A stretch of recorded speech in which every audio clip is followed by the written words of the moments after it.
सभी सुनने वालों को मेरा नमस्कार। आप सबका स्वागत है आपके अपने चैनल पॉकेट स्टोरीज़ में। प्रेरक कहानियों की श्रृंखला में आज की कहानी है संतों की शरण। एक गांव में एक ठाकुर रहा करते थे। उनके कुटुंब में कोई भी आदमी नहीं बचा था, केवल एक लड़का रह गया था। वह ठाकुर के घर काम करने लग गया। रोज़ाना सुबह वह बछड़े चराने जाता, लौटकर आता तो रोटी खा लेता था। उसका समय इसी तरह बीत रहा था। एक दिन दोपहर के समय वह बछड़े चराकर आया तो ठाकुर की नौकरानी ने उसको ठंडी रोटी खाने के लिए दे दी। उसने कहा कि थोड़ी सी छाछ और अगर राबड़ी मिल जाए तो अच्छा रहता। तो नौकरानी ने कहा कि जा जा, यह राबड़ी तेरे लिए नहीं बनाई है, जा रोटी ऐसे ही खा ले, बाकी तेरी मर्जी। उस लड़के के मन में गुस्सा बहुत आया कि धूप में बछड़े चरा कर आया हूँ, भूखा हूँ, पर मुझे बाजरे की रूखी रोटी खाने को दे दी और राबड़ी मांगी तो तिरस्कार कर दिया। वह भूखा ही वहाँ से चला गया। गांव के पास में एक शहर था। उस शहर में संतों की एक मंडली आई हुई थी। वह लड़का वहाँ चला गया। संतों ने उसको भोजन कराया और पूछा कि तेरे परिवार में कौन है। उसने कहा कि कोई नहीं है।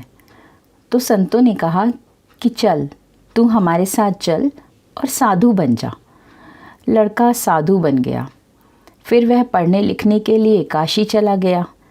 वहाँ पढ़कर वह विद्वान पंडित बना। कुछ समय पाकर वह मंडलेश्वर बन गया, अर्थात महंत। मंडलेश्वर बनने के बाद एक दिन उसको उसी शहर में आने का निमंत्रण मिला।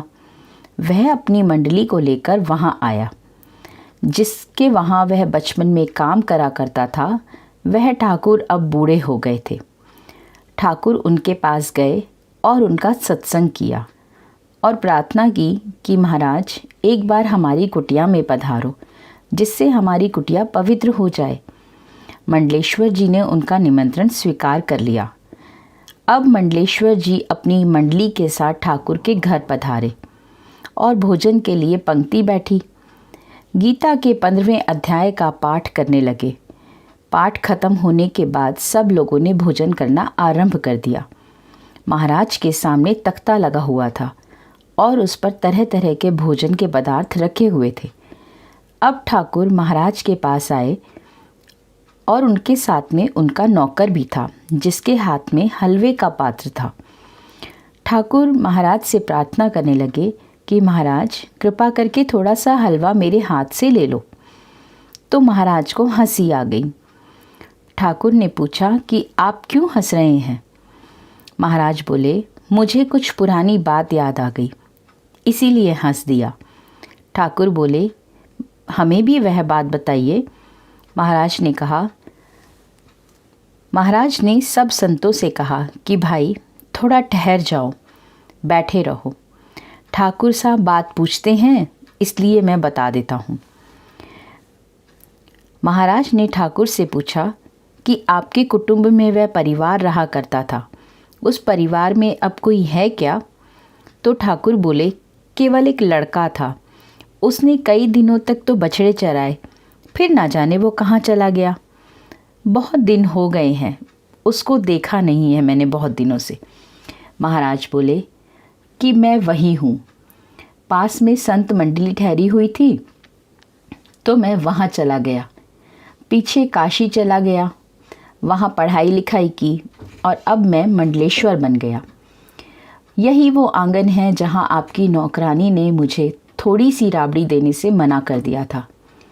अब मैं भी वही हूँ और यह आंगन भी वही है और आप भी वही हैं, पर अब आप अपने हाथ से मुझे मोहन भोग दे रहे हो कि महाराज, कृपा करके थोड़ा मेरे हाथ से ले लो।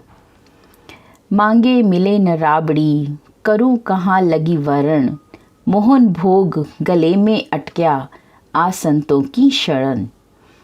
तो अर्थात संतों की शरण लेने मात्र से ही अगर इतना हो गया कि जहाँ राबड़ी नहीं मिलती थी वहाँ मोहन भोग भी गले में अटक रहा है, तो कोई भगवान की अगर शरण ले ले तो वह संतों का भी आदरणीय हो जाता है। कहते हैं कि लखपति और करोड़पति बनने में तो हम सब स्वतंत्र नहीं हैं, लेकिन अगर हम भगवान की शरण होने में, भगवान का भक्त बनने के लिए तो हम सभी लोग स्वतंत्र हैं और ऐसा मौका इंसान को मनुष्य जन्म में ही मिलता है। आपको मेरी ये कहानी कैसी लगी मुझे कमेंट सेक्शन में लिखकर ज़रूर बताइएगा। मिलते हैं अगली कहानी में, तब तक के लिए नमस्कार।